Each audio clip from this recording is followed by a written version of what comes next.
Medal of Honor Rising Sun is the 5th game in the Medal of Honor franchise. It was released in 2003 for PlayStation 2, Xbox and GameCube. And much like Medal of Honor Pacific Assault, it focuses on an American soldier fighting in the Pacific Theater during the Second World War. Rising Sun tries to differentiate itself from Frontline in terms of its style and content, and it does achieve that despite some of the game's minor shortcomings. In Rising Sun you play as Joe Griffin, a Marine stationed at Pearl Harbor. In the game's opening, Pearl Harbor is bombed by the Japanese, and the game does its best to help you come to grips with the controls, whilst forcing you to escape a sinking ship and destroy a never-ending onslaught of planes and torpedoes as you fend off the attack. After this, the game kind of switches gears and becomes a little bit more routine, sending you to the Philippines for a bit, where you shoot enemies in a variety of jungle environments with sniper rifles and machine guns. It's a little bit of an anticlimax after the game's explosive prologue.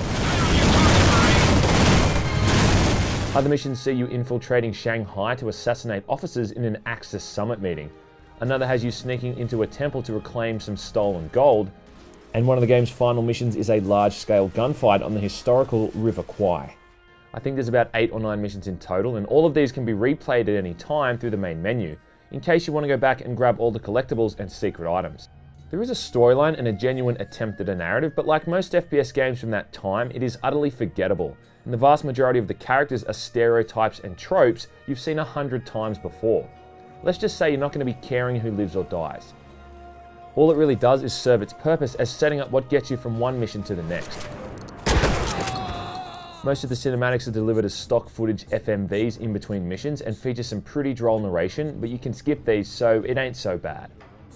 Compared to the game's PC counterpart, Pacific Assault, Rising Sun has a much greater variety between missions, with it not always just boiling down to shooting things, although obviously that does fill up a significant portion of the overall campaign. The stealth mission in Shanghai is probably the standout, with some scripted sequences that are still pretty entertaining for the most part,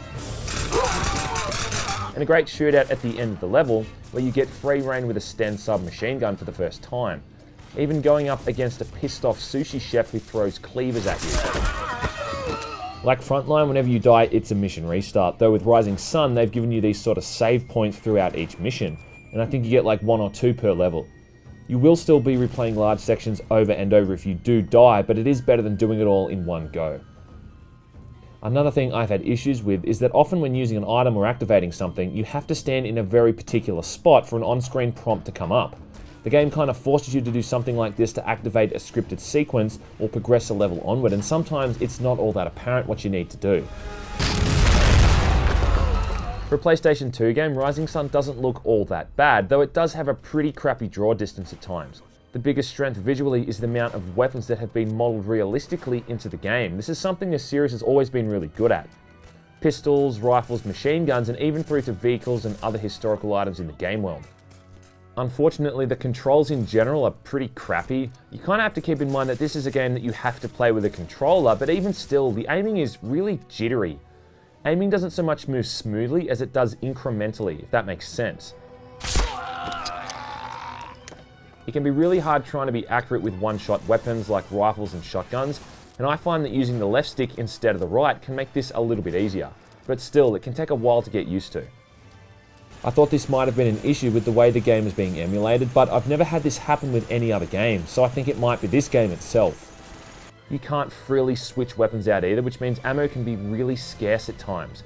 I'm not even sure why they did this. I mean, you can literally sit there staring at a gun on the ground, though the game will not let you pick it up, unless it's one of the designated weapons that have obviously been put there by the level designers. There was a few missions later in the game where I literally had no bullets whatsoever and had to restart the entire level from scratch and be a bit more modest with my shooting style. Maybe that's intentional, or maybe they just screwed up. This is a problem that affects health as well. I mean, this is before the days of regenerating health, before the dark times, and you have to rely on medkits found in the environment to patch yourself up. Often these are pretty damn rare as well, and you just feel like you're wasting your time when you're crawling through a level with a slither of health left, knowing that the next stray bullet is going to send you back to the nearest checkpoint. I guess I just wish they had have evened out the amount of health and ammo pickups in general. On the plus side though, there is a real sense of polish with the sound and music, with weapons feeling chunky and the gunfights heightened by a great soundtrack. Medal of Honor games have always had stellar sound design, and Rising Sun more than holds its own in that regard.